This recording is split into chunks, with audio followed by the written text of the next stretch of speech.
Sem Margens. Uma rádio dos diabos. Estamos com 5 minutos para além das 11 da manhã. Segunda parte da rádio Sem Margens, de Amarante para o mundo. Aliás, podemos dizer que é pelas margens do Tâmega até às margens do mundo.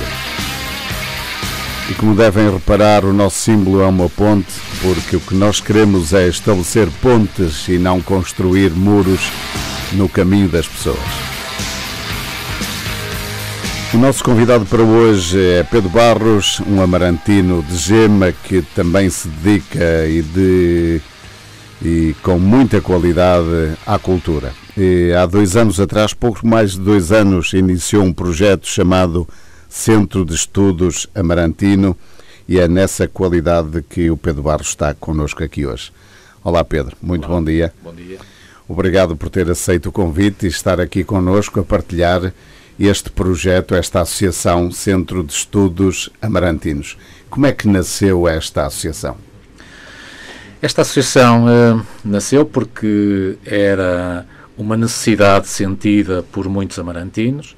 Há muito tempo que estava no nosso pensamento, no meu e de muitas outras pessoas ligadas às questões culturais, a necessidade de termos uma instituição que tratasse aquilo que é a investigação sobre os temas amarantinos, da amarantinidade, de uma forma consistente e pudesse trabalhá-los e disponibilizá-los para a comunidade em geral.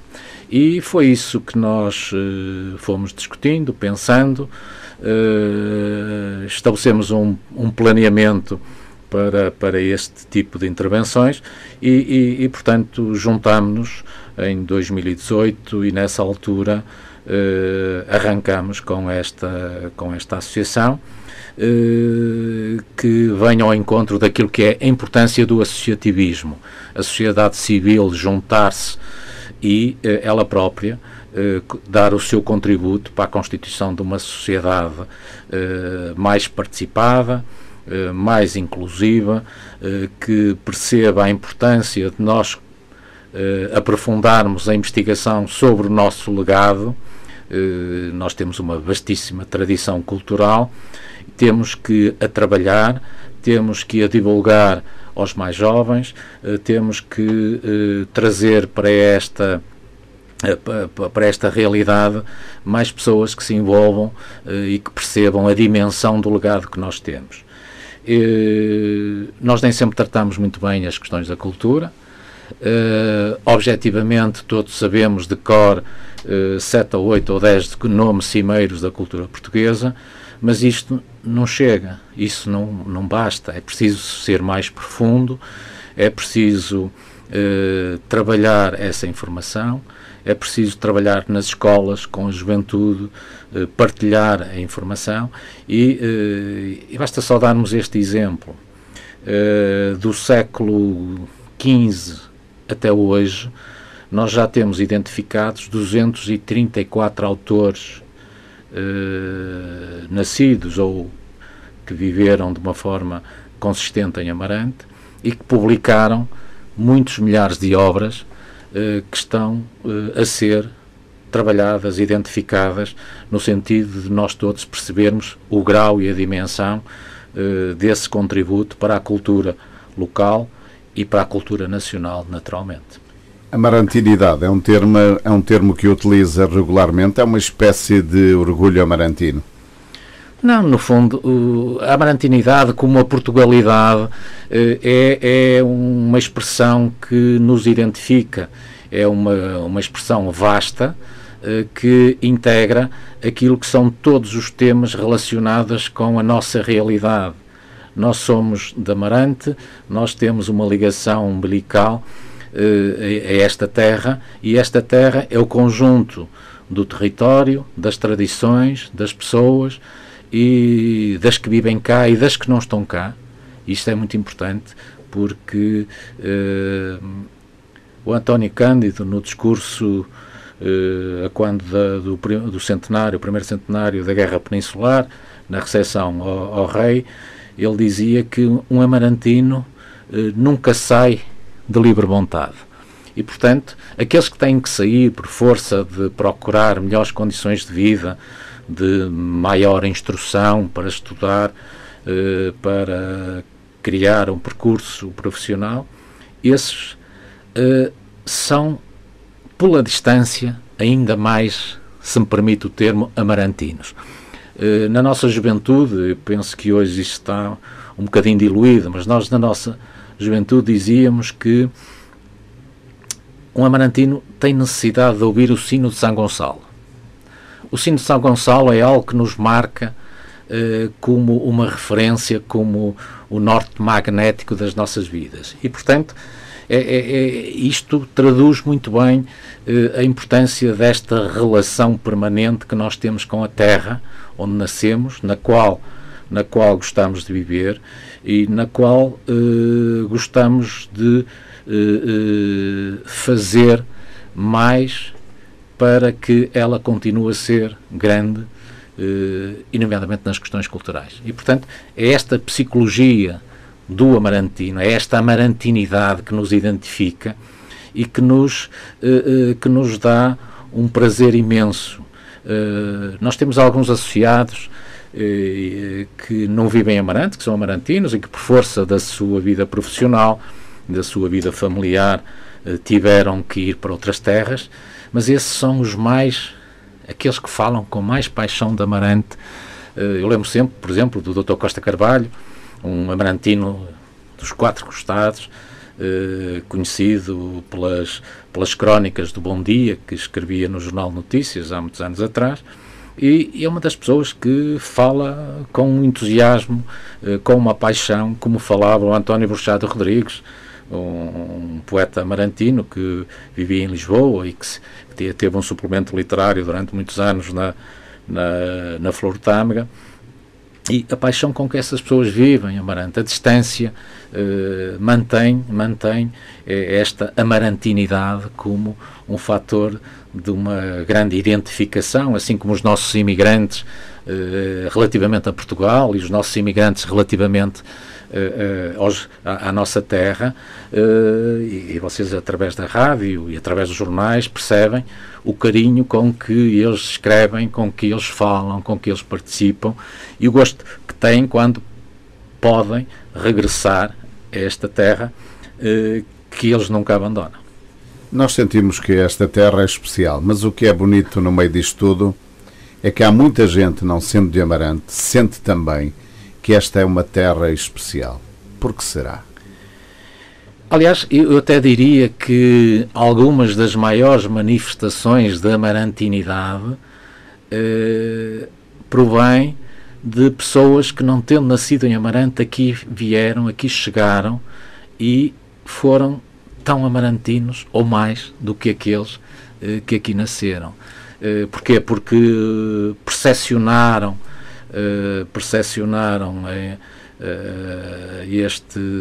este ambiente, perspectivaram esta ligação entre algo que é material, que é uma paisagem, um rio, estas ligações, as pontes, e o Delfim referia há um bocado, e muito bem, e nisto temos que, quando falamos de pontes, vamos sempre ter a São Gonçalo. E quando vamos a São Gonçalo, vamos sempre ter ao Padre António Vieira. O Padre António Vieira tem um sermão sobre São Gonçalo que é precisamente sobre as pontes, as necessidades que, e nos tempos de hoje, cada vez mais, quando há intolerância, quando há extremismos, quando há fanatismos de várias origens e de várias formas, a importância de haver pontes. São Gonçalo era um fazedor de pontes. Amarante existe por causa deste rio e pela importância de haver um atravessamento nesta localização. E são estas pontes que, físicas, mas sobretudo intelectuais, sobretudo de pensamento, que fazem concentrar aqui, digamos que, passa o exagero, uma centralidade do mundo que vem de há muitos séculos e, espero, vai continuar nos próximos tempos. Atalho de foice, apetece-me atirar a nossa conversa para os tempos da invasão francesa, onde a nossa ponte foi defendida. E noutros locais arrebentaram com as pontes, e a nossa aqui foi defendida. É também uma forma de estar dos amarantinos?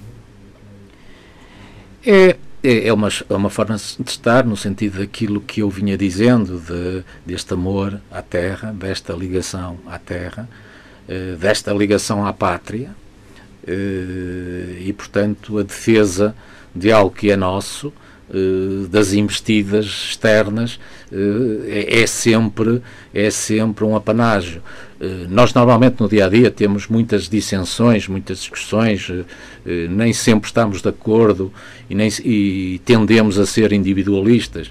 E o grande desafio que nós temos, e Almada Negreiros em 69, quando cá esteve, alertava precisamente para isso, a importância do potencial que nós temos e de nos juntarmos. Nós nem sempre temos facilidades para nos juntarmos e tendemos muitas vezes a algum individualismo, mas em situações de crise, em situações limite, nós juntamos-nos e somos capazes de fazer as coisas mais importantes. É um bocado o que se passa com o nosso país. Muitas vezes estamos à beira do abismo, em termos económicos, sociais e até sanitários, e de repente conseguimos, passa a expressão, tirar da cartola uma solução. A nossa capacidade inventiva e de desenrascanço, não é? Será o termo mais adequado, e conseguimos sempre encontrar as soluções mais expeditas, aquelas que são difíceis até de entender pelos povos e as sociedades mais avançadas e mais organizadas, que dificilmente, numa situação limite, conseguiriam encontrar uma solução como aquela que nós conseguimos. E nós sempre fomos, isso tem a ver com uma genética, tem a ver com aquilo que é o nosso ADN como povo, e que se refletiu muito bem na capacidade que nós tivemos de ir por esse mundo sem condições nenhumas, ou com muito pouquíssimas condições, e de ter sempre pontes. Nós, mesmo em termos dos descobrimentos, mesmo em termos das relações com os próprios povos onde chegamos, ao contrário de outros povos que foram depois de nós conseguimos fazer sempre pontes, integramos-nos, casamos com os autóctonos, com esses povos existentes, fomos capazes de fazer sempre pontes, ligações, e criámos um tipo de relação completamente diferente dos outros povos colonizadores. Isto é da história, portanto, e ainda hoje, mesmo nos processos de imigração, os nossos imigrantes são bem considerados, são bem acolhidos, porque conseguem, respeitando a entidade e respeitando as idiosincrasias dos povos para onde nos deslocamos, conseguem respeitar as distâncias e conseguem ser ajuda, conseguem ser contribuintes para a criação de um bom ambiente e de uma boa relação com esses povos, que merece os melhores e os maiores elogios dessa realidade. Nós temos lusodescendentes em cargos de topo nos Estados Unidos, em França, na Suíça, na Alemanha, e, portanto, isso é, e o carinho com que esses povos falam relativamente a nós, e gostavam muitas vezes que houvesse mais imigrantes portugueses nesses povos. Pedro Barros, voltando à associação, o Centro de Estudos Amarantino, foi fácil formar a equipa?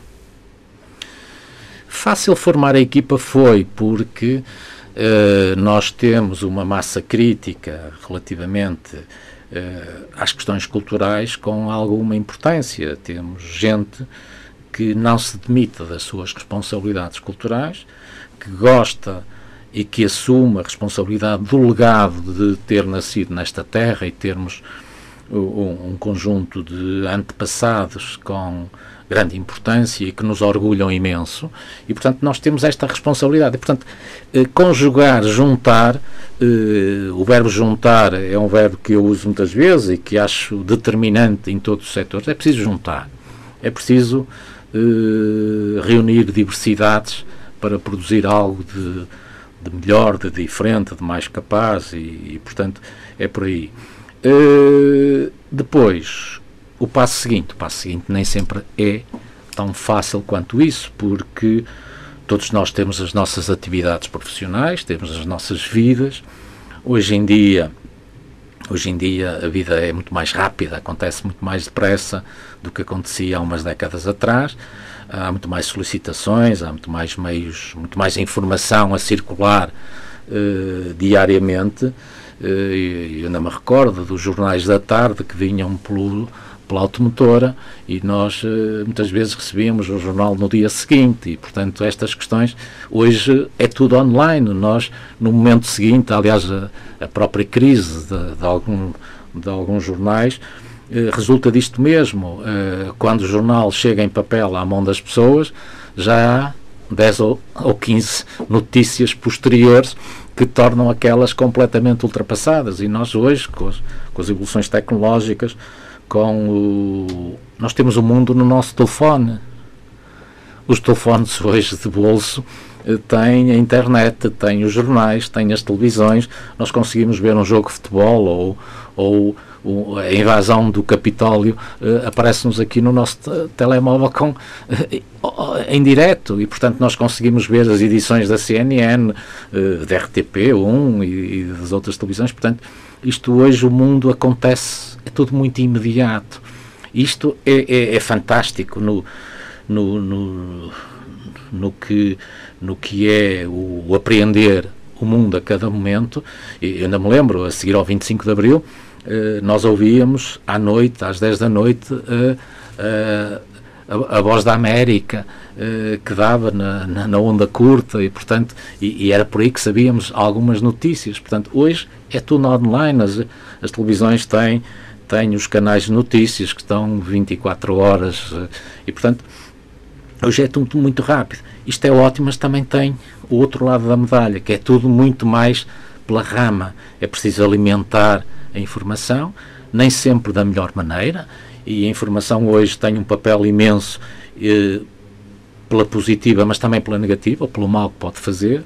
Nós vemos hoje as redes sociais com os twitters em que é tudo muito pela rama, é tudo muito imediato, nem sempre com seriedade, a seriedade que se justificava, porque muitas vezes é coberto de um falso perfil ou de um nome que não tem aderência à realidade.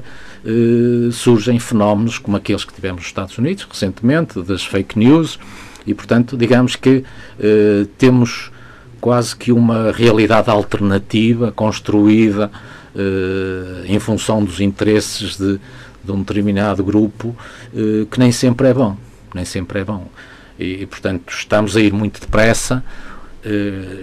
A vida é de tal maneira que nos dá menos tempo para ler, nos dá menos tempo para cimentar o saber e o conhecimento, até para conviver. E até para conviver. Portanto, hoje nós temos uma realidade em que tínhamos muitas associações e cafés, os próprios cafés eram um local de convívio. A seguir à hora de almoço, as pessoas antes de ir trabalhar ainda passavam no café, no fim de semana tomavam café, conversavam, discutiam, portanto era um local de debate. As próprias associações recreativas tinham muito essa função à noite as pessoas encontravam-se e conversavam, jogavam as cartas, viam televisão e não sei o quê, portanto, e discutiam as coisas. Hoje está tudo muito mais difícil para essas instituições. Há aqui uma mudança de paradigma, em que hoje acontece tudo mais no telefone, no Facebook e nas redes sociais, e portanto, não sei se é melhor, se é pior, mas é uma que estamos muito em cima. Mas é uma realidade diferente. É uma realidade diferente e que traz mudanças significativas, sobretudo para e quem viveu, e quem tem 50 anos e viveu os anos 70, 80 e 90, percebe que a vivência de hoje e os próprios entretenimentos e ocupações dos mais jovens é completamente diferente daquilo que era há uns anos atrás. E, portanto, os miúdos, há uns anos atrás, saíam, jogavam à bola, na rua, no campo da feira, na estrada. E, portanto, hoje isso é impensável. Hoje é tudo no nosso tempo. E permita-me dizer isto. No nosso tempo a gente tomava banho no rio e passava muito do nosso tempo livre, das férias, no rio. Hoje existem piscinas, é tudo muito mais é muito diferente. É muito mais elaborado, mas não sei se isto é melhor, se é pior, não é? Há aqui algumas questões de genuinidade. Nós, sobretudo após a entrada na União Europeia, tivemos um processo de uniformização, e aí acho que é mau, porque as nossas tradições estão-se a diluir, e nós vemos na própria música, as nossas tradições estão-se a diluir e começa a ser tudo muito igual, e tendemos a que dentro de alguns anos aquilo que se passa cá é exatamente o que se passa em Espanha, em França ou na Alemanha. Exatamente, porque a informação passa muito rapidamente. E aquilo que são as nossas tradições, a nossa música popular, e é uma área que me atrai e que tenho alguma preocupação relativamente a isso. Nós vemos que essas estão claramente em desuso. Fenómenos com a riqueza como os cantares ao desafio, os fenómenos como a riqueza que tinham as tunas e falando só desta região, as tunas, a música popular, e como isso era traduzido e como isso era cantado e dançado, hoje são quase arqueologia. E, portanto, eu acho que isto é muito preocupante, porque as nossas tradições hoje é tudo muito Black Friday e importação de realidades e estereótipos que não são nossos,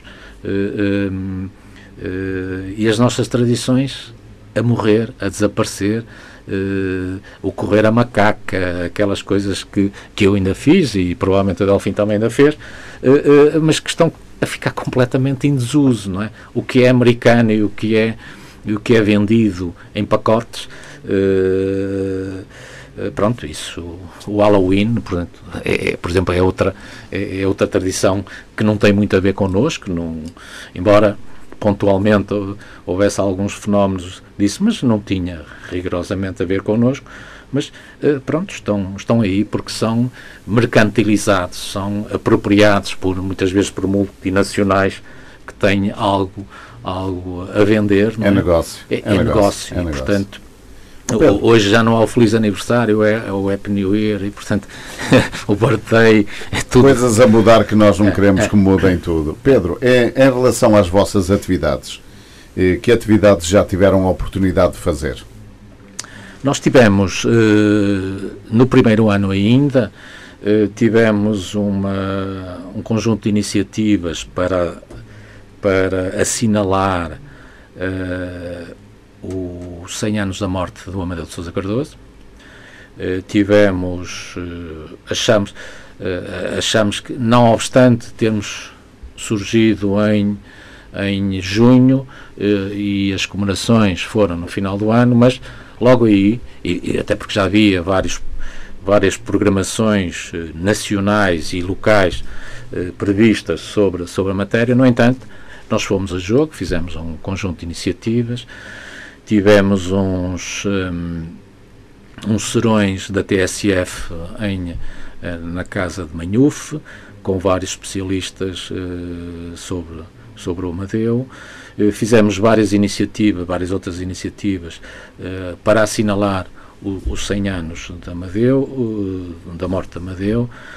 Trouxemos para cá ainda há tempo uma iniciativa que foi as Cidades de Amadeu, que foi uma iniciativa, digamos que internacional, com a Universidade Nova de Lisboa, que assinalou em cada uma das cidades onde Amadeu esteve, ou com as quais teve ligações, terminando em Paris.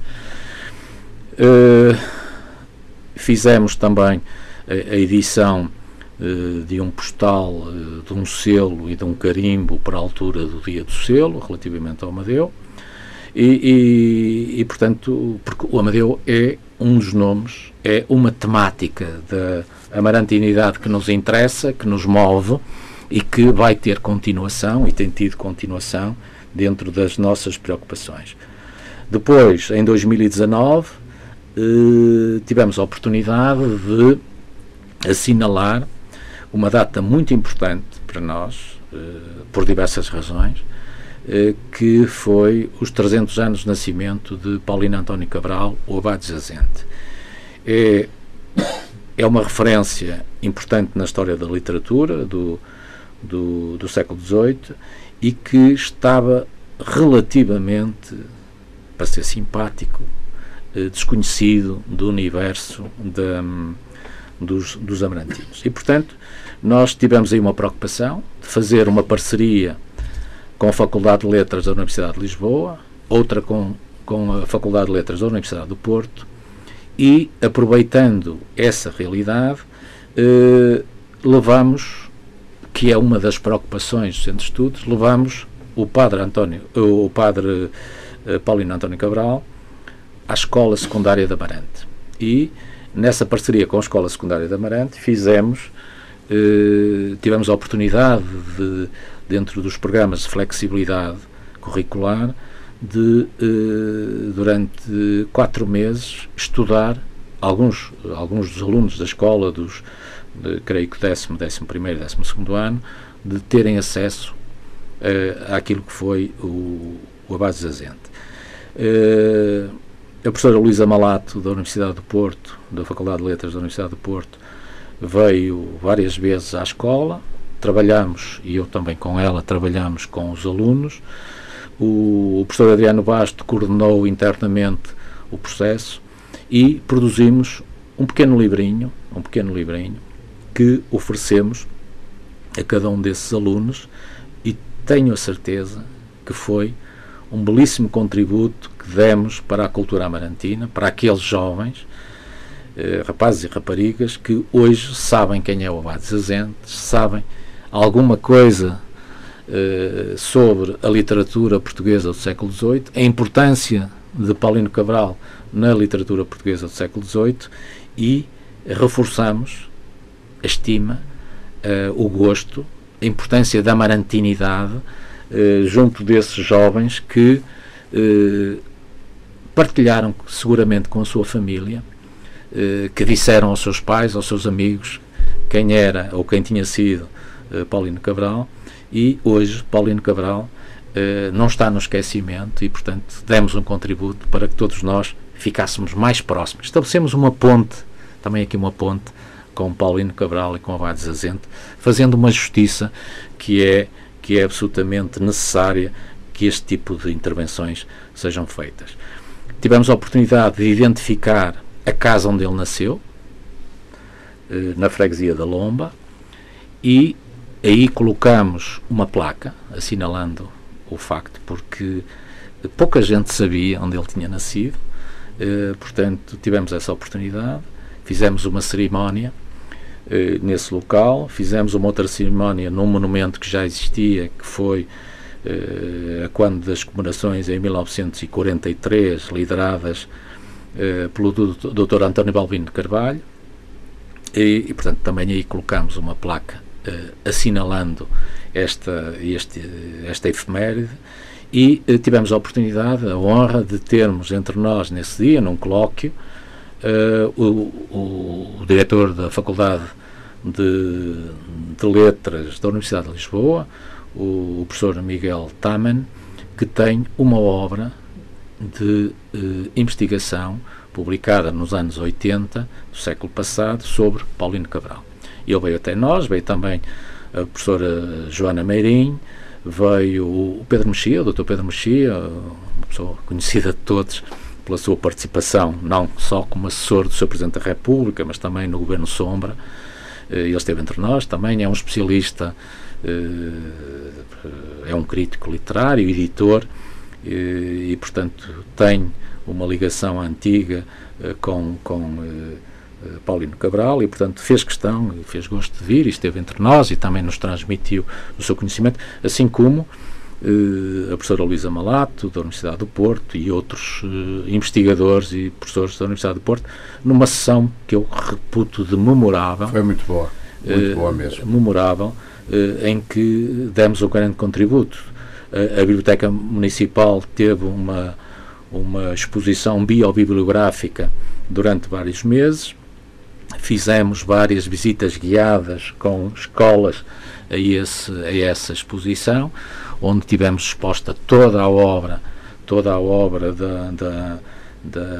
do Paulino Cabral, que nós temos e que partilhamos, e acho que é este o princípio, e tem que ser este o princípio que deve mover esta realidade. Depois, para além desta iniciativa, iniciamos uma outra, que começou em 2019, é uma parceria com o município de Amarante, que se irá alargar também à Assembleia da República e à Universidade de Coimbra e à Academia de Ciências de Lisboa, que é o assinalar dos 100 anos da morte de António Cândido. António Cândido, nós conhecemos de nome, sobretudo a grande maioria conhecem de nome António Cândido, tem uma estátua no Arquinho, tem o lar Conselheiro António Cândido, existe o asilo António Cândido, que se deveu muito a ele, mas é de facto um dos mais brilhantes amarantinos, um dos mais brilhantes conterrâneos nossos, concidadãos nossos, que teve um projeto notável, uma importância enorme na vida portuguesa, entre a segunda metade do século XIX e 1922, quando ele faleceu, e que foi responsável por muito do desenvolvimento que Amarante teve. Ele estava em Lisboa, foi quase tudo no governo deste país, e foi sempre alguém que puxou muito para Amarante. A ele devemos, por exemplo, o traçado da linha ferroviária do Val do Tâmega, que aqui chegou em 1909, e que não estava previsto que tivesse esta ligação com este traçado a partir da liberação, mas foi sobretudo pela intervenção dele que nós conseguimos.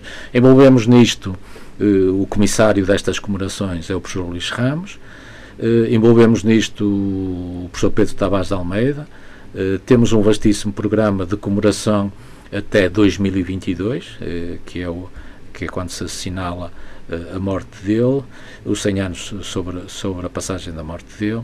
Temos um vastíssimo programa que estamos a articular com a Assembleia da República, também tem um programa de comemorações, e portanto vamos tentar integrar isto numas grandes comemorações que façam justiça ao Conselheiro António Cândido.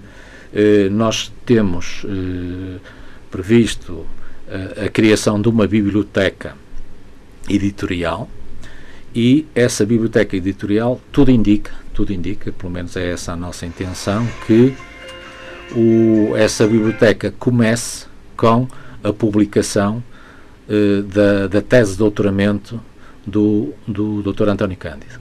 É uma obra muito importante, é uma das primeiras obras da ciência política portuguesa, em que ele reflete sobre o sufrágio e sobre os sistemas eleitorais e sobre aquilo que nós hoje, 100 e muitos anos depois, andamos a discutir, como seja os círculos uninominais, as listas múltiplas, e portanto uma realidade que este nosso conterrâneo em 1973 ou 74 refletiu na sua tese de doutoramento, e que é um grande contributo para os tempos que andam aí, como todos sabemos, tem sido objeto de discussão, se mudarmos o sistema eleitoral, se passarmos a círculos uninominais ou não, com o círculo nacional, se podemos escolher um representante de cada região em vez de votar num partido que tem uma lista larga e que depois as pessoas não têm essa identificação com o seu representante,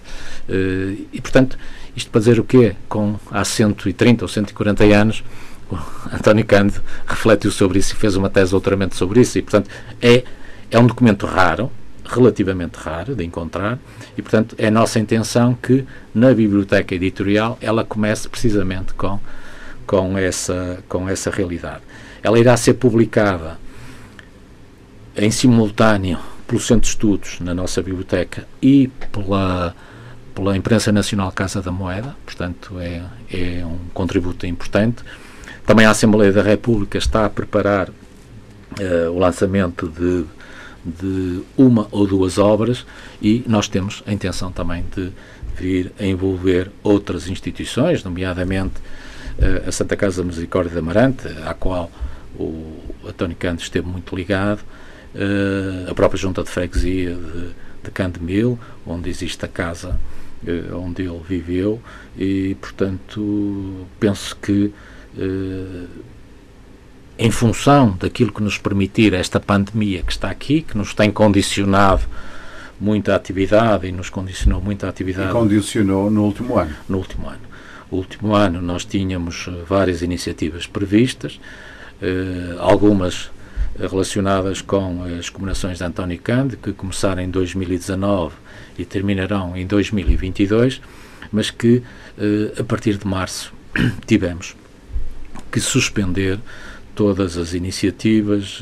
Tentamos ainda fazer algumas coisas, mas claramente não está fácil, não há condições, as exigências para fazer uma conferência do ponto de vista sanitário, de sistemas de circulação, de desinfecção, de distanciamento, mas sobretudo o manifesto medo. As pessoas têm medo e sobretudo em determinados escalões etários as pessoas têm muito medo de sair, de estar, e a recomendação que nos fazem, vamos aguardar mais um bocadinho a ver se isto, não sei o quê. E portanto tenho sentido isso e tenho essa preocupação, e que acho legítimo que as pessoas tenham receio do que pode vir a acontecer, mas por outro lado vamos trabalhando, vamos fazendo os possíveis para que isto aconteça. Recentemente fizemos uma parceria com o Centro Cultural de Amarante, que é uma instituição que tem uma vastíssima tradição, tem várias décadas de atividade, várias referências, e dentro daquilo que foi que eu referi há pouco, a importância de nós juntarmos, fazermos pontos, e juntando somos sempre mais fortes, contribuindo cada um com a sua parte. E nós percebemos, nas conversas que íamos tendo, que o Centro Cultural tem um determinado core onde se tem concentrado, e tem outras coisas que também é cultura, mas que não tem desenvolvido. E uma das áreas onde eles não desenvolveram muito trabalho é precisamente aquele onde nós estamos, e portanto é possível trabalharmos em conjunto, é possível estabelecer os pontos, é possível articular atividades, é possível trabalharmos e contribuirmos, porque seguramente em instituições como estas, que vivem de carolice, de tempos livres, naturalmente que há vantagens se todos trabalharmos, e até porque, como também sabemos, a massa crítica existente não é assim tanta quanto isso, e portanto nós temos que nos juntar o mais possível e fazermos parcerias para avançar. O Centro Cultural tem um projeto que é a criação de uma biblioteca, para o qual já adquiriu uma instalação, e portanto nós aí entramos perfeitamente, porque nós temos um grande projeto que é a criação de uma grande biblioteca da amarantinidade, de autores e assuntos de Amarante. Temos já muitas centenas de livros, e portanto naturalmente que esse será um espaço que nós vamos aprofundar. Pedro, eu proponho uma pequena pausa musical e voltaremos já para o final da conversa. Sem Margens. Uma rádio dos diabos. Já fizemos uma pausa musical com música de Alan Parsons, mas a conversa naturalmente que está ótima, e vamos finalizar. Pedro, o que é que o Centro de Estudos Amarantinos tem projetado para o pós-pandemia? Nós quando começamos em 2018 fizemos um plano de atividades 2018-2023, E, portanto, estamos a tentar cumprir esse plano de atividades com várias efemérides que passam pelo assinalar de comemorações de algumas das grandes nossas figuras da cultura. Tínhamos previsto a Agostina Bessa Luís, Maria Eulália Macedo, temos previsto Alexandre Pinheiro Torres, temos previsto António Carneiro e temos outras áreas onde estamos também a trabalhar. Uma das nossas preocupações é, temos já uma área autonomizada com responsáveis que estão a trabalhar naquilo que é a linha do Val do Tâmega. A nossa preocupação é, desde os primeiros estudos até ao encerramento, reunirmos toda a informação existente para fazermos a história da linha do Val do Tâmega.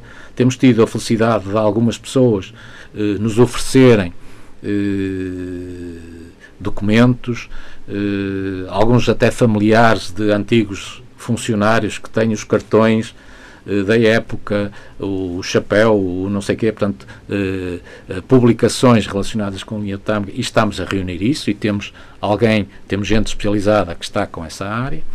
Temos identificado 15 áreas que estamos a tentar que, junto das universidades, que teses de mestrado e de doutoramento possam ser sobre temas relacionados com Amarante.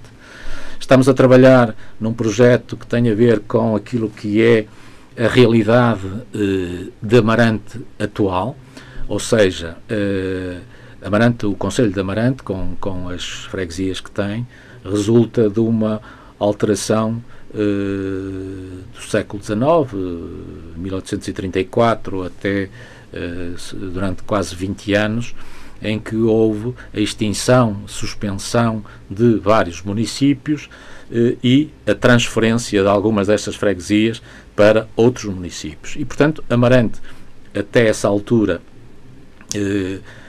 não tinha a consistência que tem hoje e, portanto, pela extinção de concelhos como Gouveia, Gestaço e Santa Cruz de Ribatâmega e a transferência de freguesias, por exemplo, de Celurico para Amarante, deu a composição que nós temos hoje. Nós temos previsto, estamos a trabalhar nisso, envolvendo várias pessoas do Centro de Estudos e a breve prazo conto que teremos a colaboração do professor Briato Capela, que é um grande especialista nestas matérias, para podermos investigar e vir a produzir aquilo que é a evolução do município de Amarante até aos nossos dias.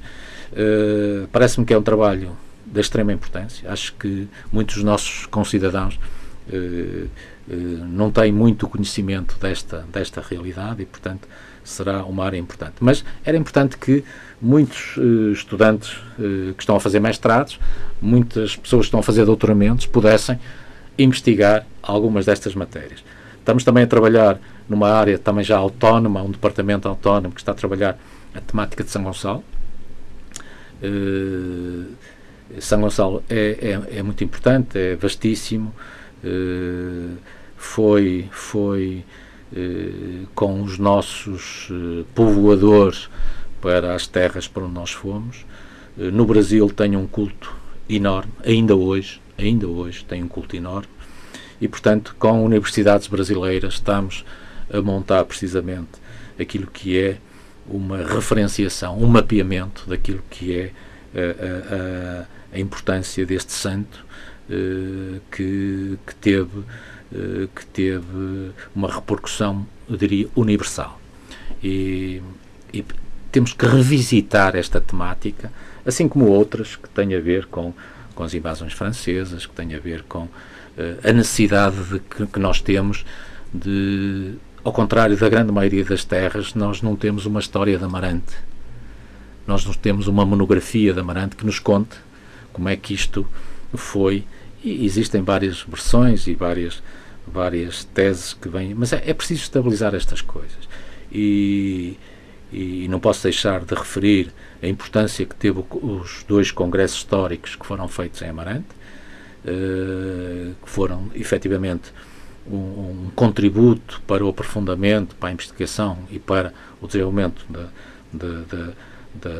do conhecimento da amarantinidade nas suas várias vertentes, e, portanto, isso são questões que nos preocupam e estamos em conjunto a tentar sensibilizar alguns responsáveis por mestrados relativamente àquilo que é a importância disto. Por exemplo, na área que o Delfim está ligado e está muito ligado, a história da comunicação social em Amarante, desde o primeiro jornal, o Amarantino, até aos dias de hoje, há imenso para levantar, para investigar, para partilhar. No fundo é partilhar, porque se nós partilharmos o imenso conhecimento que está disponível, se o concentrarmos, se o juntarmos e o partilharmos, acho que todos seremos melhores cidadãos, todos seremos melhor amarantinos do que somos no dia de hoje. Ou seja, a vossa associação a trabalhar em pleno para que no futuro possamos todos usufruir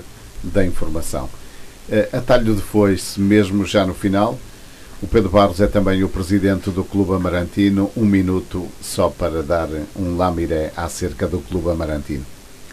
O Clube Amarantino é a associação mais antiga de Amarante. Comemorou, ou vai comemorar este ano, 152 anos desde a sua criação. Por lá passaram a nata, as maiores referências, desde o conselheiro Teixeira de Vasconcelos, que foi presidente, até pai de Pascoais, até Pascoais e o próprio, e este é um episódio incontornável, Sidónio Pais, que foi Presidente da República, assassinado em 1918, 14 de dezembro de 1918, aí dançou com a sua futura esposa e portanto, é efetivamente uma instituição de referência em Amarante, e que tem que ter um tratamento especial pela sua história, por aquilo que representa, pela sua localização e, sobretudo, pelo desafio que tem nos dias de hoje de se adaptar às novas realidades e de contribuir para este universo que é Amarante e os seus habitantes. Infelizmente, a pandemia, nós vencemos as eleições em janeiro do ano passado. Em março construímos um plano de atividades que eu reputo de muito interessante. Infelizmente, em março chegou a pandemia e, portanto, tivemos que suspender as atividades todas, e pronto, só nos resta esperar que a pandemia termine o mais rapidamente possível, que possamos voltar a um normal próximo do que era antes disso, com saúde e com vontade de recuperar o tempo que perdemos neste cerca de um ano que já lá vai. Pedro Barros, obrigado por ter aceito o convite e estar aqui nesta Obrigado. manhã da Rádio Sem Margens, ter partilhado o Centro de Estudos Amarantinos, que ainda está a dar os primeiros passos, mas que certamente vai ter um grande futuro. Muito obrigado. Muito obrigado, eu. E até à próxima oportunidade, que será pelo Clube Amarantino. Muita saúde. Igualmente. Sem Margens. Uma rádio dos diabos.